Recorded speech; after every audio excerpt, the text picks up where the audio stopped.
Alright, so this will be a component overview, setup, gameplay, rules, instructions, and I'll also go through one round of actual gameplay so you can kind of see my decision process, how I'm taking my turns, kind of how the game flows.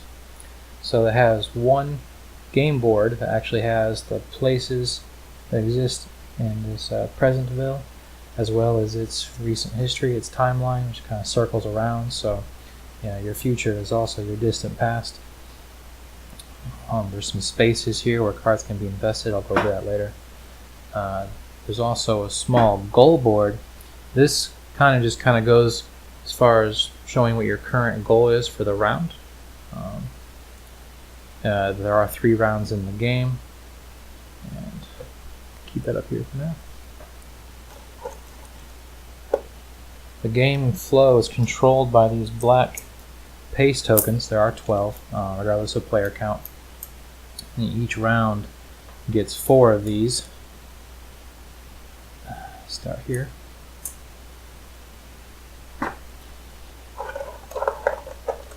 As for the goal itself, there are 2 sets of tokens, 1 for each color. We just take one of the sets, so these 6 tokens, and a little bit of a mix, and place them on these white spaces.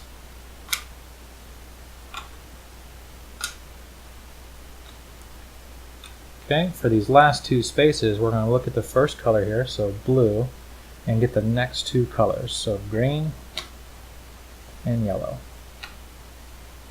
So what this is telling us now is that for the first round, the green, red, and purple locations, so green, red, and purple, need to have blue, green, and yellow discs on them to be aligned to that, for those places and those times to be aligned. And then also, the blue, green, and yellow times, blue, green, and yellow times need to have green, red, and purple discs.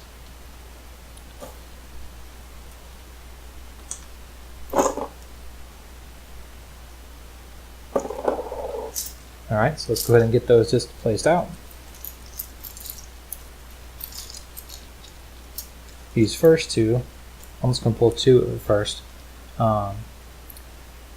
will determine where I start at on the board. So I'll say I pulled orange first, so I'm going to put my meeple on the orange location, and then purple, so the purple time.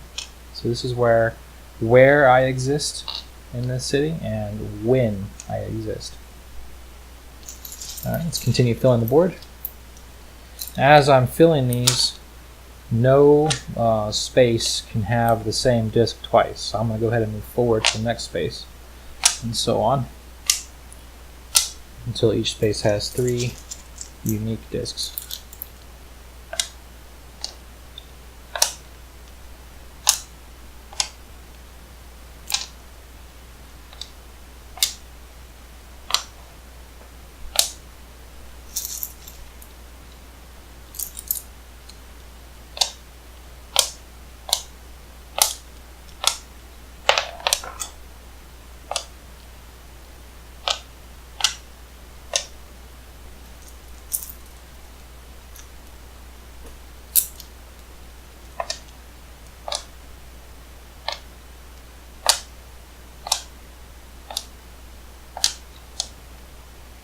Alright, so here we can see everything. It's all laid out. Now this bottom row on the goal board here tells us that the orange and yellow discs are going to start off damaged, and these are going to serve to hinder our progress as far as completing the current goal.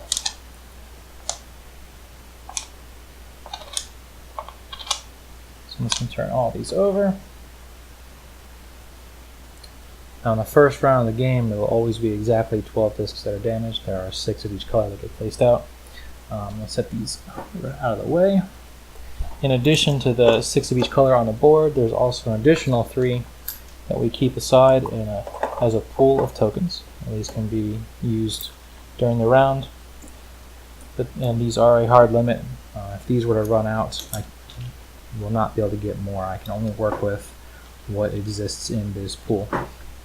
In addition to that, I also get and the small deck of cards is 18 cards. That will be my actions. I'll have a hand of 5 I can work with. And that is the basic setup